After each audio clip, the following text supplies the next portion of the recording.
that video, we're going to show you how to choose the right tip for your AirPod Pro 2.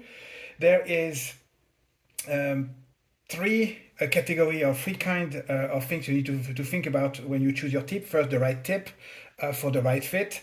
If you go run or if you walk, you don't want the headphone to fall off your ear. And then the second one is comfort. With the understanding that you're going to stick something in your ear canal, so it's always going to be uncomfortable at a certain point, either from the beginning or maybe after an hour or two of use. And the more important one for the AirPod Pro 2 is the isolation. The tip has to isolate you from the outside world, from the sound perspective, since the AirPod Pro 2 has an active noise cancelling. In order to choose the right tip, as I mentioned on previous videos, you have four chances. You have a very small size, you have a small, you have a medium, regular size. Medium and regular are the same, and you have a large tip that Apple provide right out of the box. For me, the one that was directly in the case, the medium one, was work best, but you need to choose first which one work well for you with the fit and the comfort in your ear. And then once you're satisfied with both those two characteristics, you need to figure out if it's good from the sound and from the isolation point of view. In order to do that, you need to get your iPhone close to your headphone. And then you have to go to accessibility, and I went there directly. And then after that, I'm going to activate voiceover so you can hear it. Voiceover on. Settings.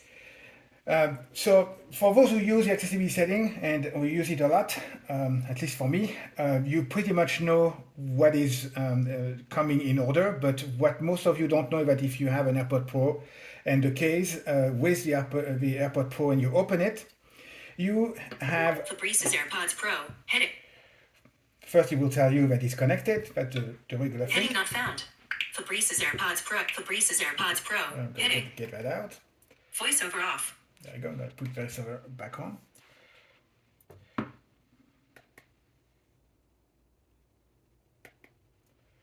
Voiceover on. Settings. But accessibility setting changes when you open your case. The first line you'll see right under your name is basically the menu that allows you to access the setting for your AirPod Pro. There is no way for you to get to that menu if you don't have your AirPod. If you didn't buy AirPod, you want AirPod Pro, you won't have that menu. Fabrice's AirPods Pro button. All right, that's what I'm talking about. In order to get that, be sure that your case and the headphone are sync with your iPhone. They're connected through Bluetooth. And if you do not have an AirPod Pro, you will not have that menu. So what you do is that you get left button 100% into that menu, and then what you get out of that app is a lot of things that you can access with your own fingers or your own iPhone. So I'm not going to go through all of the menu here, but it's basically you can do with your phone whatever you can do with your headphone, and we'll talk about that later. But what you need to look for is the menu that tells you, I believe. Fabrice sounds and haptics button. Nope, I got myself sounds lost again. and haptics button. Focus button. Fabrice's AirPods Pro button. Notifications Okay. button. Voiceover off. Quick second, I need to go back. There you go. Voiceover on. All right. Settings. What you need to find is an app. Adaptive transparency on. No. Ear tip fit test. There you go. The ear fit test. When you get it, double tap. And then it gets you. Test the fit of your ear tips. Heading. It tells you how to fit your tip. So what you do basically is that once you figure out what tip you want, you put your headphone into your ear and you press continue at the bottom of the page, and the iPhone will play a small sound that you will be the only one to hear. There you go. The only one that you'll be able to hear, and there's a little microphone outside each of the headphones, and what's happening is that the microphone is trying to figure out if it can hear the sound that you can hear on the other side of the tip. If the tip is has good isolation, then that microphone won't hear anything, and you'll have a message telling you have a good fit. So I'm going to try that right now.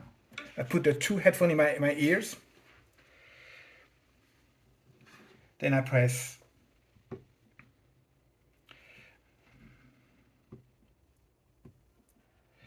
There you go.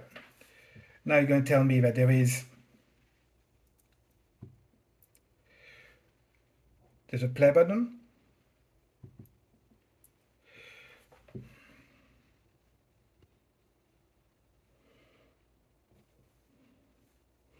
There you go. You take 2 seconds, and then you'll be able to see if it's a good fit. The ear tips you're using are a good fit for both ears. There you go. And that's how you choose the right tip. And once you're done, you know that any tip above the size, Ear tip fit results. any tips above the side that you selected has a good isolation. Anything below, you'll have to do another fit test. Like I said, the fit and the comfort is secondary to the isolation if you're interested in noise cancelling, the noise cancelling feature. And keep in mind that the comfort is always a problem, going to always be a problem when you have in-ear, or when you get the tip inside the ear canal. For me, the medium one got, I would say, 80% good fit. It tends to fall a little bit when I sweat. The comfort level is pretty good for an hour. I don't feel anything after an hour and a half. After 2 hours, I start feeling it. That's pretty normal for me. And then the fit, the isolation is good at medium. And then after that, everything is fine. That's all we're talking about in that video. And then the next one, we'll talk about the actual features.